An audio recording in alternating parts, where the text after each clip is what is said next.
Ok, chicos, vamos a ver ahora este siguiente tema llamado sumatoria. Dice así: si en la sucesión a sub 1, a sub 2, a sub 3, etcétera, queremos hallar la suma de los n términos, los términos son estos números separados por la coma, es decir, que quiero hallar la suma de a sub 1 más a sub 2 más a sub 3, etcétera, se puede abreviar mediante esta expresión. Esta es una letra griega llamada sigma mayúscula y se lee así: sumatoria o suma de a sub i cuando i va desde 1 hasta n, una sucesión, es decir, el valor de i lo voy a sustituir por todos los números de la sucesión que va desde este número hasta este número. Vamos a ver este ejemplo para que lo visualicen mejor. Vamos a evaluar estas sumas. Dice así: sumatoria de m más 1 por 2m menos 1 cuando m va desde 1 hasta 3. Las m la voy a sustituir por quién, empezando por 1, luego quién vendría el 2 y por último el número 3, el número que tengo aquí arriba. Empiezo del de abajo y termino en el de arriba.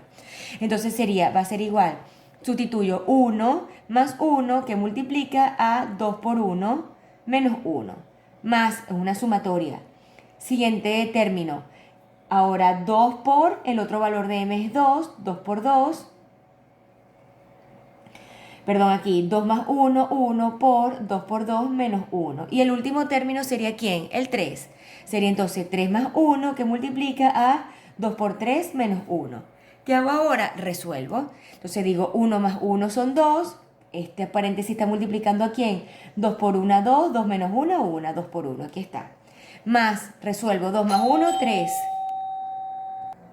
Ok, entonces sería 3 por 3, ¿verdad? Sería 2 más 1, 3, que multiplica a 2 por 2, 4, 4 menos 1, 3, aquí está. Y el último sería 3 más 1, 4, que multiplica a 2 por 3, 6, 6 menos 1, 5. Resolviendo entonces 2 por 1, 2, 3 por 3, 9, 4 por 5, 20, igual a, y sumamos los tres términos y nos da 31. Ese es el resultado de la suma. Vamos a ver otro ejercicio para que lo vean. Vamos a resolvérselo, jóvenes. Dice así: sumatoria se leería así: sumatoria de quién, de k al cuadrado más 1 dividido entre 3 elevado a la k cuando k va desde menos 2 hasta 2. Es decir, que la k la voy a sustituir por quién, empiezo por menos 2, luego quién vendría, el menos 1, luego el 0, luego el 1 y por último el 2. Cuatro términos voy a tener en la suma. Vamos a colocarle igual. Sí, vamos a colocarlo aquí arriba. O vamos a colocarlo mejor aquí abajo para que nos pueda caber. Entonces decimos K. K vale ¿cuánto? El primer número, menos 2, ¿verdad? Elevado a la 2. Más 1. Sobre 3 elevado a la menos 2. Más otro término. Ahora viene ¿con quién? Con el menos 1. Entonces sería menos 1 elevado a la 2. Más 1 sobre 3 elevado a la menos 1. El otro valor de K vendría ¿quién? El 0. Sería entonces 0 al cuadrado más 1 sobre 3 elevado a la 0. Más, siguiente término, vendría el 1 positivo, consecutivo, jóvenes, ¿ok? Son sucesiones, son números consecutivos. Vendría el 1, entonces sería 1 al cuadrado más 1 sobre 3 elevado a la 1. Más el último término que sería el 2. 2 elevado a la 2 más 1 sobre 3 elevado a la 2. Vamos a ir resolviendo aquí la potencia. Base negativa exponente par me daría positivo. 2 a la 2 es 4. Más 1 sobre 3 a la menos 2, jóvenes, es el inverso. Quiere decir, voy a tener una fracción donde arriba será el 1 y el denominador será lo mismo pero con signo positivo. Sería entonces 3 elevado al cuadrado. Siempre que tengan ustedes el exponente negativo es el inverso y se hace siempre arriba va el 1 y el denominador lo mismo pero con signo contrario. Más, siguiente término, menos 1 al cuadrado sería 1 positivo, más 1, 3 a la menos 1, otra vez 1 sobre 3 elevado a la 1 positivo. Más 0 al cuadrado es 0, más 1 que es 1, sobre 3 a la 0 es 1. Todo número de letra elevado a la 0, su resultado es la unidad 1. Más 1 al cuadrado es 1, más 1 sobre 3 a la 1 que es 3. 2 a la 2 que es 4, más 1 sobre 3 al cuadrado que es 9. Vamos a resolver aquí. Resolvemos esta potencia de aquí abajo, quedaría 4 más 1 son 5. que divide a 1 sobre 3 al cuadrado, 9. Más 1 más 1 son 2, sobre 3 a la 1 son 3, entonces 1/3. Más 1 entre 1 es 1, 1 más 1 son 2/3, 4 más 1, 5/9. Aquí que aplicamos la doble C, ¿cierto? Se supone que debajo del 5 hay un 1, quedaría 5 por 9 y 1 por 1. Debajo del 2 hay un 1, 2 por 3 y 1 por 1. Entonces sería 9 por 5, 45, sobre 1, 45. Más 2 por 3, 6, sobre 1 es 6, más 1, más 2/3, más 5/9. Podemos sumar aquí, jóvenes, los enteros y después le sumamos las fracciones. Sería entonces 45 más 6 son 51, más 1, 52, más 2/3, más 5/9. Y sacamos mínimo, jóvenes. Podemos sacar mínimo en estas tres fracciones. El mínimo sería el 9, ¿verdad? El número mayor entre 3 y 9 es el 9 y 9 es divisible entre 3. Entonces el mínimo es ese número. O si no, descomponemos cada uno. Y agarramos el comunes y no comunes con el mayor exponente. Entonces 9, ¿qué hacemos? Dividimos 9 entre 1, 9, 9 por 52. Sería 9 por 2, 18, llevo 1, 9 por 5, 45 y 1, 46. Más 9 entre 3 a 3, 3 por 2, 6, más 9 entre 9, 1, por 5, 5. Resolvemos esto, 468 más 6, sería entonces 474 y 474 más 5 sería 479 sobre 9. Vemos si se puede simplificar entre 9, no, y 479 entre, 479 entre 3, eso tampoco da exacto. Por lo tanto, ese sería mi resultado definitivo. Puede dar entero, puede dar fracción, jóvenes. Esa es la sumatoria, entonces. Ok, vamos a ver otro tema llamado entonces, vamos a empezar con las progresiones, jóvenes.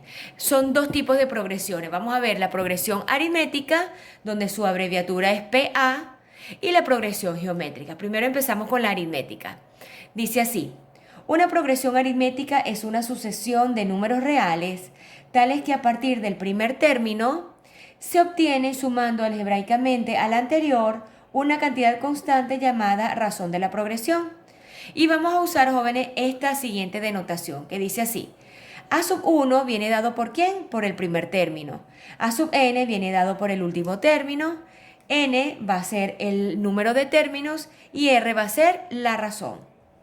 Por ejemplo, en la sucesión, jóvenes, 5, 8, 11, 14, 17, recordemos que cada número se llaman términos. Es una progresión aritmética porque cada término se obtiene sumándole 3 al anterior. Si a 5 yo le sumo 3, ¿me daría cuánto? 8. Si a 8 le sumo 3, me da 11. 11 más 3, 14. Y 14 más 3, 17. Entonces, reunimos o definimos cada uno de la notación. A ver, A sub 1 viene siendo el primer término, es decir, el 5, el primer término. A sub n el último, el 17.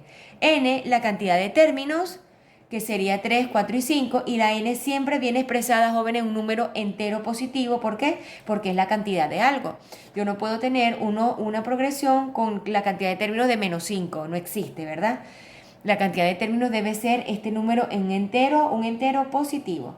Y la razón es la cantidad constante a la cual se va a sumar cada término, que en este caso es el 3. Ok, seguimos avanzando y dice esto: la razón de una progresión aritmética se puede determinar también restando un término del precedente, es decir, la razón yo la puedo determinar restando el segundo término menos el primero, o el tercero menos el segundo, y así sucesivamente. Es decir, en el ejemplo anterior, si yo no puedo ver la razón a simple vista, que es 3, yo simplemente resto 8 menos 5 me da 3, 11 menos 8 me da 3, 14 un término menos el inmediato anterior. ¿Por qué menos? Porque la progresión aritmética es la suma. La razón es la suma de cada término, es la cantidad constante que va a sumar. Y lo contrario a la suma, pues es la resta. Entonces, si yo voy de izquierda a derecha sumando, de derecha a izquierda, lo que hago es restar y puedo calcular la razón por allí también.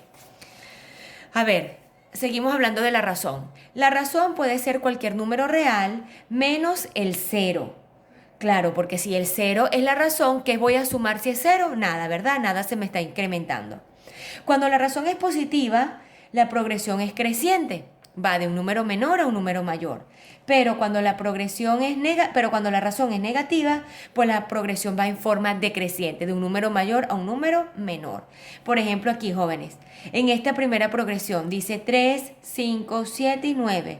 Es una progresión aritmética creciente, fíjense que va de menor a mayor. ¿Por qué? La razón es positiva. ¿Cuánto vale la razón? 2. Si no resto 5 menos 3, ¿cuánto me da? 2. 7 menos 5, 2. Fíjense, la razón es positiva, por lo tanto la progresión es creciente. Mientras que en este ejemplo, la progresión es decreciente, va de mayor a menor. Por lo tanto, la razón vale menos 2. 4 menos 2 me da 2, 2 menos 2 es 0, 0 menos 2 es menos 2 menos 2 menos 2 me da menos 4 y así sucesivamente. Entonces la razón puede ser positiva, puede ser negativa, puede ser cualquier número real, puede ser una fracción también, pero el único número que no puede ser es el 0. Vamos a ver ahora esto, jóvenes, dice así. Vamos a determinar la determinación del término enésimo de una progresión aritmética. Dice así: como una progresión aritmética es una sucesión de términos, de números, que se forman sumando a cada término una cantidad constante, vamos a determinar el último término en función del primero y de la razón. Para ello tenemos esta formulita que está aquí. Esta fórmula también se conoce como la fórmula general, ¿verdad?, de la progresión aritmética. Y dice así: a sub n es igual a A sub 1 más n menos 1 por la razón. Es decir, el último término va a ser igual a ¿quién? Al primer término sumado a la resta de número de términos menos 1 multiplicado por la razón, donde n pertenece a los z, es decir, a los números enteros, obviamente, y n mayor que 0. ¿Ok? N siempre va a ser un número entero positivo. En general, dada la progresión aritmética, A sub 1, A sub 2, A sub 3, A sub Q, puntos suspensivos, A sub P, A sub N, y conocido el término A sub Q y la razón, el término A sub P puede calcularse mediante esta formulita que está aquí. A sub P es igual a sub Q más P menos Q por la razón. Esta fórmula, jóvenes, me permite calcular que para calcular dos términos o la vamos a utilizar cuando me están hablando de dos términos que se encuentren dentro de la progresión, que no son ni al sub 1, que es el primer término, ni el último término, que sería A sub n. Dos términos cualquiera dentro de la progresión, pudiese ser el 2 y el 3, etc. Fíjense, A sub P y A sub Q son lo que vale cada término. P y Q es la posición que ellos ocupan, ¿ok? Lo que tienen que aprenderse es que primero viene el término A sub Q y luego viene el término A sub P. Lo que no les dije, jóvenes, que en esta fórmula también podemos calcular cualquier variable. Si me mandan a calcular el primer término, la despejo de aquí. O la n o la cantidad de términos también la pudiese despejar, ¿no? Dependiendo del problema o la razón. No es necesariamente calcular A sub n. Igual aquí no es necesario calcular A sub P, por esta fórmula puedo calcular la razón también. Todo dependiendo del ejercicio, del problema, de los datos del problema y lo que me manden a buscar. Vamos a ver otro video, jóvenes, donde les voy a poner en práctica estas dos formulitas que acabamos de ver ahorita.